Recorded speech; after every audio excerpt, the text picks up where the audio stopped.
Now at 5 and streaming on crossroadstoday.com, a mayoral candidate running unopposed. Her top priority for Seadrift residents. How a family continues searching for answers 5 years after Jeremy Vasquez disappeared. And a deadly turn on the West Texas measles outbreak. Health officials confirm the first death. Another sunny day with another foggy morning. That pattern repeats only one more time, and then we talk about what happens for your weekend. All that coming up. Also, a rough flu season is here. How better sleep could boost your immune system. You're watching 25 News now at 5. Good afternoon. Thanks for being with us. I'm Don Brubaker. Shauna Curry is on assignment. In the city of Seadrift, Lori Stafford Thomas is running unopposed for mayor. Election day is May 3rd. 25 News Now reporter Ray Mosley has more on her goals for the area. Ray? Yes, Don. Lori Stafford Thomas was running against Christy Coster for the mayor position until Coster decided to step down and run for alderman of Seadrift. Thomas works as an operations manager. She'll take over as mayor at Seadrift, going through the number of challenges. Lori Stafford Thomas is currently running unopposed for mayor of Seadrift. She says her focus is on the people who work for the city, followed by the recent water issues and city infrastructure. I'm excited and I can't wait to get in there and try to fix this. Thomas is concerned about recent boil water notices and the discolored water residents complain about. She says her priorities include repairing those issues. Our water is of the utmost importance. Seadrift just hired a new police chief. On May 3rd, voters will also review 5 candidates who want to serve as city council members.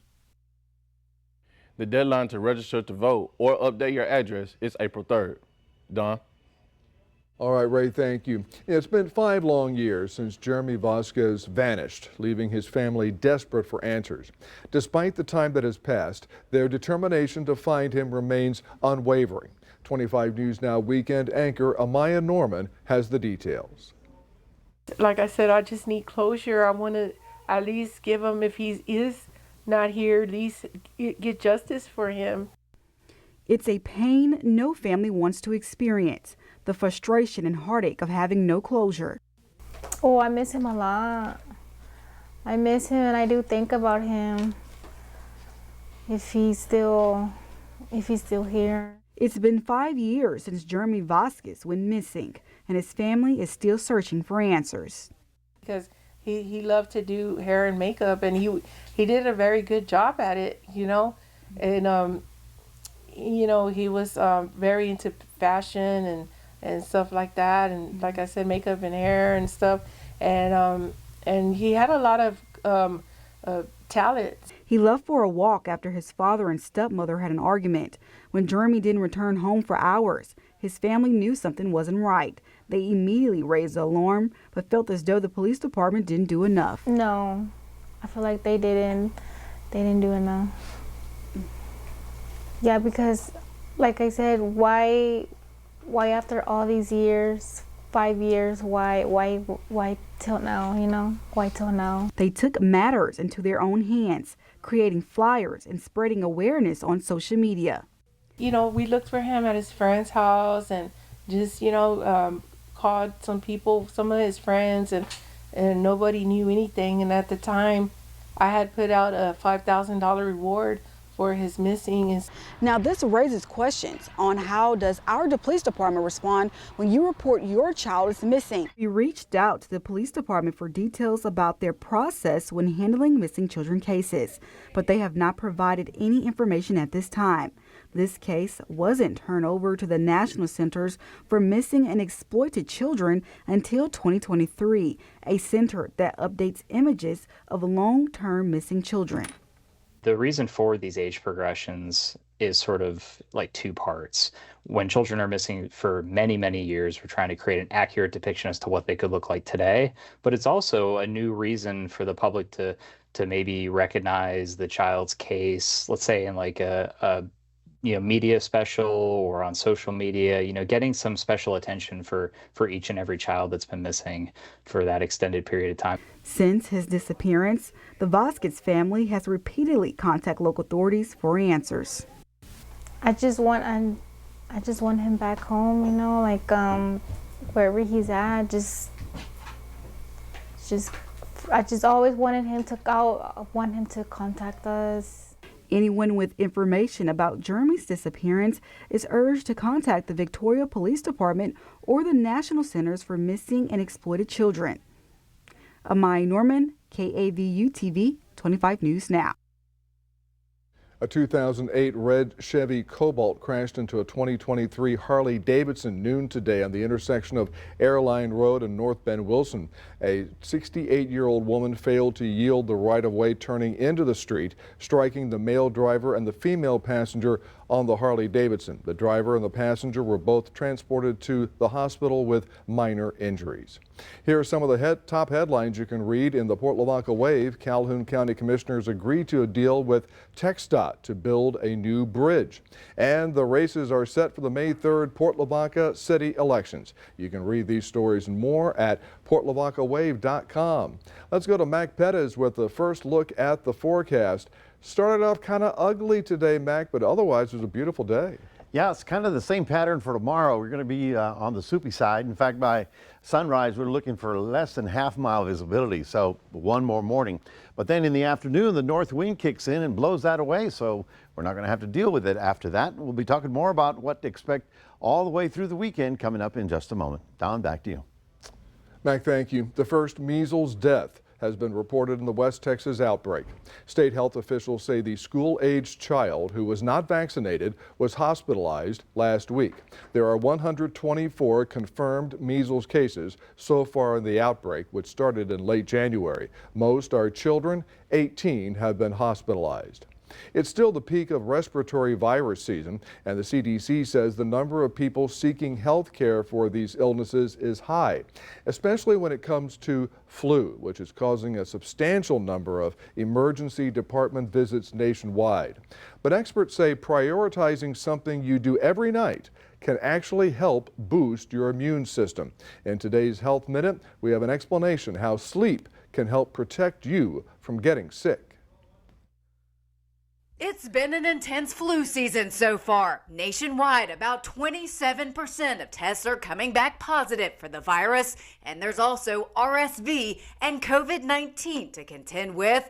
But getting some good Z's may offer some protection. Sleep does play a crucial role in supporting and regulating the immune system. Michelle Drerup with Cleveland Clinic says adequate sleep can actually help the body defend against infection and inflammation. And the key to getting good shut-eye is focusing on sleep hygiene. So things like making sure you're limiting or avoiding napping during the days and not having caffeine too late or exercising too late. All those things may be important and helpful. Other ways to promote good sleep: make a habit of going to bed and getting up at the same time every day. Keep your bedroom relaxing, quiet, and at a cool temperature. Turn off electronic devices at least 30 minutes before bed. Avoid large meals and alcohol before bedtime. Drerup says to also only use the bed for sleep and allow time to wind down. The crux of it for a lot of people is that sleep is a natural process, and we don't want to force it or put a lot of effort into it. That actually makes it harder to fall asleep. And if you're having persistent sleep problems, Drerup says to see a doctor. There are treatments that can help. For Health Minute, I'm Mandy Gaither. Remember to subscribe to our YouTube channel, Crossroads Today. Hit the like button and click the notification bell. Then you can see Crossroads Today on YouTube. And stay with us straight ahead on 25 News Now at 5. Body cam video shows troopers uncovering drugs under an infant. Also ahead, the federal workforce faces big changes, what a new plan means for jobs.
Texas Attorney General Ken Paxton is the latest to announce he is investigating the state's lottery. The office will look at the lottery process, including bulk lottery purchases and the use of third-party courier services. They allow customers to order tickets online or through an app. Paxton mentioned his office would specifically look into 2 wins that have recently been called into question. This comes after Governor Greg Abbott directed the Texas Rangers to investigate 2 recent lottery wins. And this brings us to our viewer poll today. Do you trust the Texas lottery system? Yes or no? So far, 74% of our voters say no, they do not trust the Texas lottery system. We want to hear from you. Visit crossroadstoday.com/vote to take part, and we'll have the latest results at 6. In an effort to stop the illegal flow of drugs into the country, Texas DPS created a task force that's cracking down on drug operations along U.S. Interstate 35 in Laredo. Troopers from across the state are making their way down to the South Texas to assist. We see a lot of money, illegal currency that is going southbound, and then we have a lot of illegal drugs that are going northbound. I-35 is known as one of the main drug corridors in the United States, according to the Department of Justice. As thousands travel along this highway, Sergeant Eric Estrada explains how the Texas Department of Public Safety is cracking down on stopping drug smugglers. We actually have right now a task force that is interdicting for drugs and also interdicting for any kind of criminal activity that is occurring on I-35. One of the stops is caught on camera.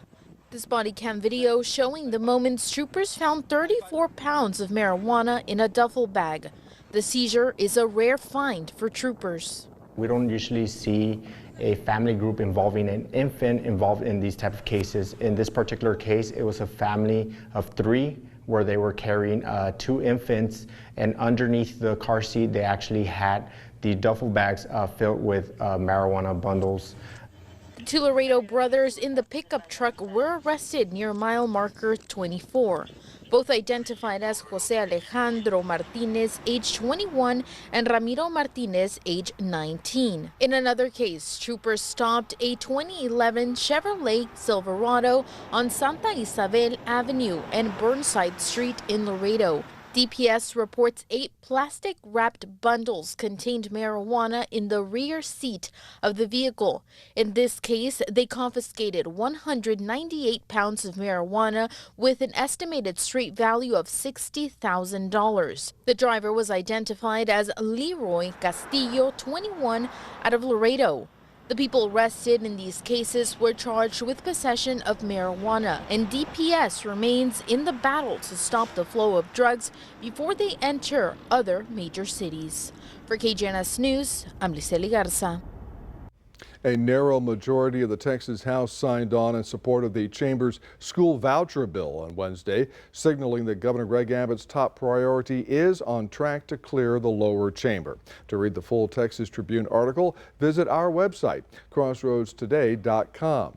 The Trump administration is moving forward with large-scale federal layoffs. Agencies received guidance from OMB and OPM on reductions in force and reorganization.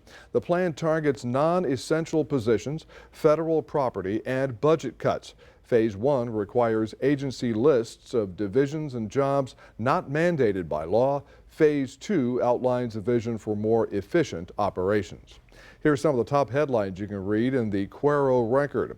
The Cuero ISD Board sent a resolution against school vouchers to State Representative A.J. Louderback, and the Miss Yorktown Court was crowned at the beginning of the City Council meeting. You can read these stories and more at DeWittCountyToday.com.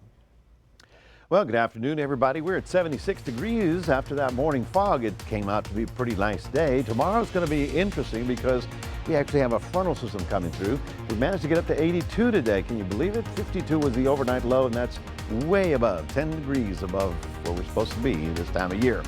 We'll talk about that little front and what it'll do for our weather, and we'll take a look all the way into the weekend. Stay tuned. We'll be right back.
Well, we're looking at temperatures across the state, as you can see right about here. Fairly nice. I mean, mid 70s to about 80 degrees, but still a little bit warm for this time of year. These are all about 10 degrees above normal, except that right here, you notice how we drop into the 60s and the 50s up in Amarillo.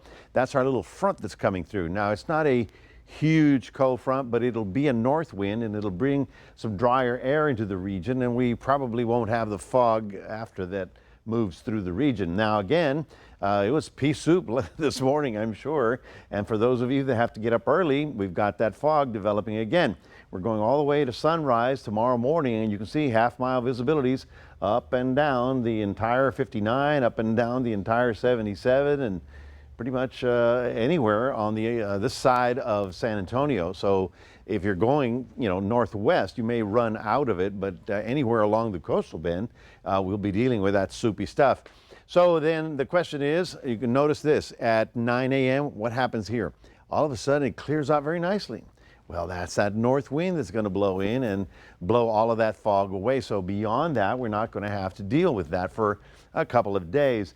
Here's our front. You can see it right there. It's not a monster cold front or a blue norther, but it will be a north wind that'll give us some drier air into the region. And for tomorrow, though, we'll have a few little clouds as it sort of wobbles through the area. Beyond that, though, the weekend is looking pretty nice. Taking a look at the big picture, a minor storm rolling through the Midwest right about there. High pressure over the Rockies, and two huge Pacific storms out on the Pacific coast. So your temperature tomorrow will get up to 77 because of the sun and the north wind. And then we'll be at 78 on Friday. Look at that, Saturday, 86 and 80 degrees for the rest of the week. So yeah, it certainly looks like we turned the corner on winter there. Tonight, down to about 59, maybe 60 degrees, not particularly cold. It's okay, we won't need the heater. And tomorrow we'll get up to about 77. It'll start rather humid early in the day, and then by noontime that north wind will blow everything away and will make it less humid and quite sunny. Well, no, not quite sunny, partly cloudy because of the arrival of that front. There you see the cloud deck that'll be around with us because of that front coming through. But at the surface, we're going to see a dry north wind, so a lot of that fog and low cloud won't be a problem anymore. So we take a look at your day planner for those of you in Port Lavaca. Cloudy and foggy early, and then it burns off, and we're going to go to partly cloudy for the afternoon. Northeast winds will come in. That makes a difference. And your high temperatures going, well, from 61 in the morning to about 74 in the afternoon. Cuero, you're looking a little bit more sun in the afternoon hours, but we'll start off foggy and cloudy until that north wind kicks in, and you'll get up to about 71, 72. So not bad at all. We are looking slightly warmer here in the Victoria County area. Now there's the front coming in early around sunrise, and then that's that slight 20%. But then looking good for Friday, Saturday, and Sunday. Temperatures well into the 80s right on through the weekend. So if you don't have weekend plans, you better start making some. That's your 7-day forecast, reminding everybody we do have a QR code. We'd love for you to scan that. And if you do, you can put Crossroads Today right on your cell phone. Don, back to you. I like that forecast. I really do. Thank you, Meg. And still to come, a slow start for the housing market, why experts say spring could bring a shift. From heartbreak to hope, a survivor's journey following heart failure. Oh yeah, I mean, there's fears because, it's not a guarantee. Talked to a guy one day, he's had his heart for over 30 years. That's reassuring. Shauna Curry brings us their inspiring story as we celebrate Heart Month. Watch Beating the Odds, a 25 News Now Extra.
The New York Stock Exchange closed mixed on Wednesday, with the S&P 500 and NASDAQ having some gains. The Dow had a drop of 188 points.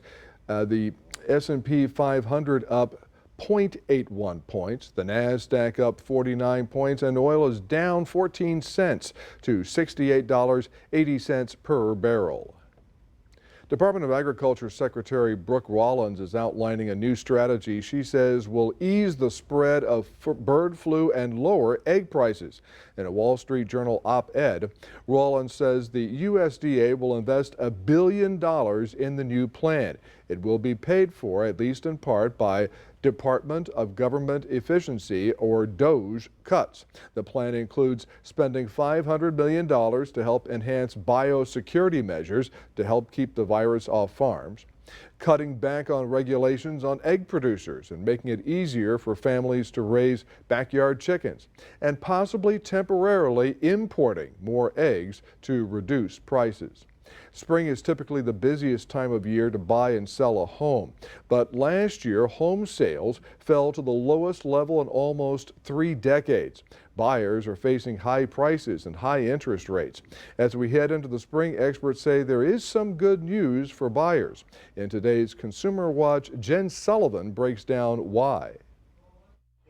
If you're in the market to buy a home, it's been a slow start to 2025. Sales dipped 4.9% in January, with roughly 4 million homes being sold in the U.S., according to the National Association of Realtors. And experts say the lag in sales is a combination of high sticker prices and high interest rates. This higher mortgage rate is really crimping potential home buyers' finances. As of last week, a 30-year fixed mortgage rate was 6.85%, according to Freddie Mac. And the median home sale price in January was just under $400,000. But as we enter the spring, Lawrence Yoon says there is good news. We are seeing more inventory choices, and also the supply and demand dynamic suggests more supply means less upward pressure on home prices. Yoon says more homes typically come on the market in the spring because buyers and sellers want to move before the start of the new school year in the fall, making this time of year the perfect time to buy or sell. The other good news is there's more wiggle room to negotiate because there are now more people selling their homes.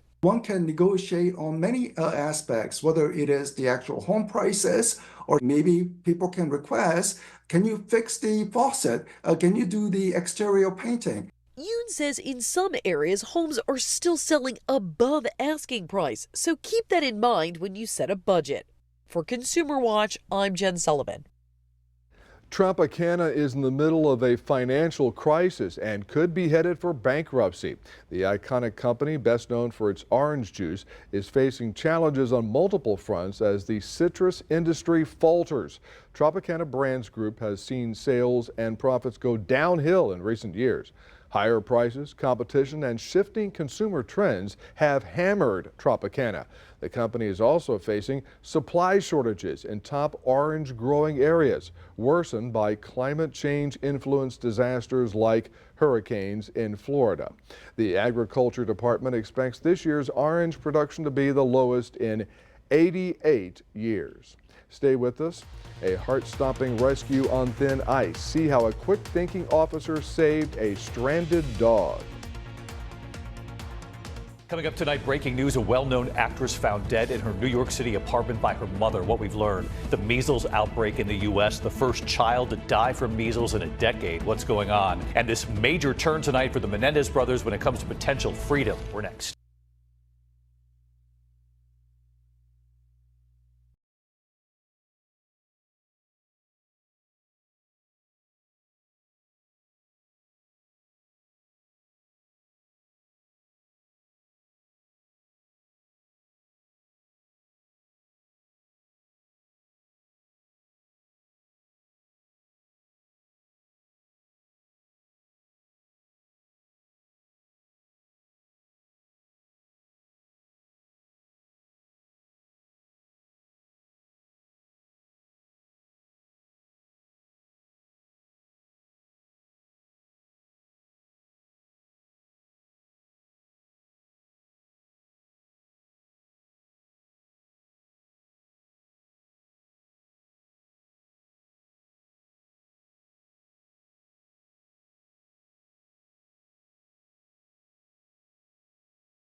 A dramatic rescue caught on camera. A police officer saves a dog struggling in a freezing pond.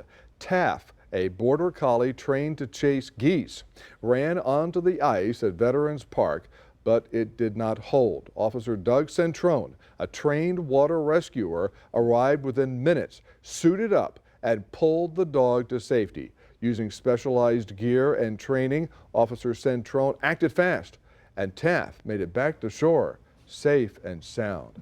Way to go, officer. You bet. And, you know, doing that, because you don't know how secure, it's ice.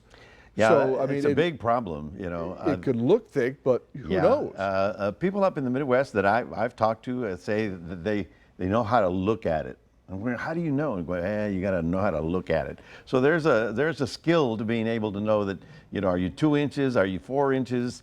How long is it cold? Will it hold? And I'm sure the dog's looking for a warm blanket there after all that. And if a dog could hug a police officer. They'll look at you lovingly with big brown my gosh, eyes. because he saved a life. Saved a life. Fortunately, we don't have those no, we don't have that with problem icy around ponds. here. However, this weekend we may need a little suntan lotion, you know, or something like that. We're looking for another foggy morning, but then about early in the morning, maybe 8 or 9 o'clock, the north wind will kick in and blow a lot of that fog away. That's good. We'll be on the cloudy side for Thursday, but Friday, Saturday, Sunday, looking for temperatures pushing well into the 80-degree mark. So you're going to be out in the backyard, I'm sure of that. Check your calendar. It's starting to be March on Saturday. It won't be March till Saturday. That's right. Thank you, Mac, and thanks for watching. Our next newscast is in 30 minutes after World News Tonight with David Muir.